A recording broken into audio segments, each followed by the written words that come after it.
Joining me now is Democratic Senator Mark Kelly of Arizona. Senator Kelly, welcome back to Meet the Press. Thank you again for having me on, Kristen. Thank you so much for being here at the end of an incredibly difficult week for the entire country. Obviously, Charlie Kirk was one of your constituents. You have lived through and experienced political violence firsthand. Your wife, former Congresswoman Gabby Giffords, survived an assassination attempt in 2011. What do you make of this moment the U.S. is living through right now, Senator? Well, Kristen, let me just start by, saying that this was a tragic day for our country on Wednesday, and I really feel for Charlie's family, his spouse, his kids, his parents, siblings, his friends. He has friends in the United States Senate who I'm friends with. This was a horrible day, and I immediately, thought back to the day in 2011 when I got that phone call. And I know Erica, his wife, got a similar call, and it is like a punch in the gut, like I've never experienced before. Now, in the case of Gabby, she survived. Erica is going to have to live her entire life with, losing her husband and, kids without a dad. So this is a tragic, tragic day. And I was just listening to the governor of Utah, and, it is an incredibly positive thing to have a unifying voice there on the scene speaking about what happened on this issue. And I'm worried about, how do we move forward from here? We've got social media companies that, clearly are exploiting kids. There's more we can do about it. Certainly in the United States Senate we can.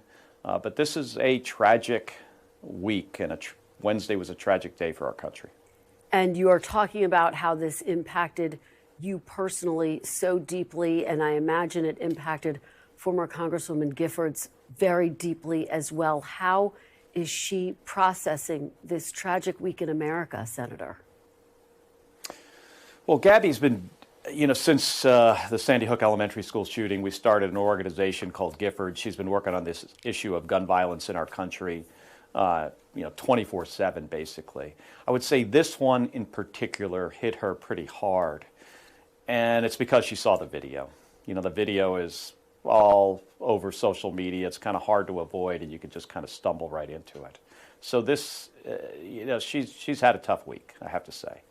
You usually don't see these mass shootings as graphically as this one. I hope some of these social media companies can scrub this, off the internet, because it's not good for kids to see this. So yeah, she's had a tough week, and she's thinking and praying for the Kirk family. Yeah, as is the entire nation. And we did hear from Erica Kirk, the widow of Charlie Kirk. I want to play a little bit of her message eulogizing her husband. Take a listen. The cries of this widow will echo around the world like a battle cry.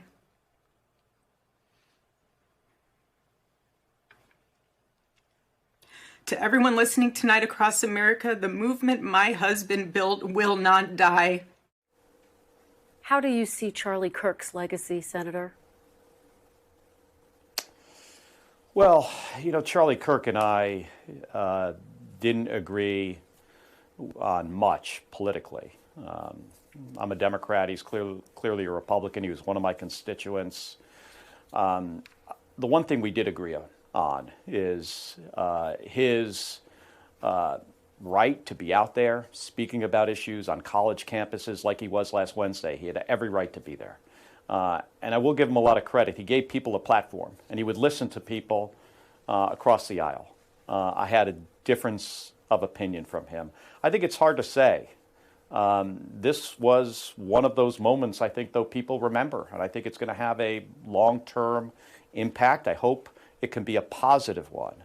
I hope people go and start to think about, are they getting their information from people who are trying to exploit us or people who are trying to unify us?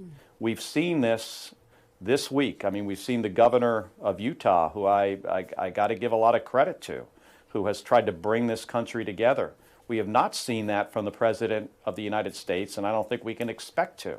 You know, I've seen it from, you know, my Senate colleague in Utah, John Curtis, you know, who is, you know, very thoughtful, you know, about, you know, how he's approaching this.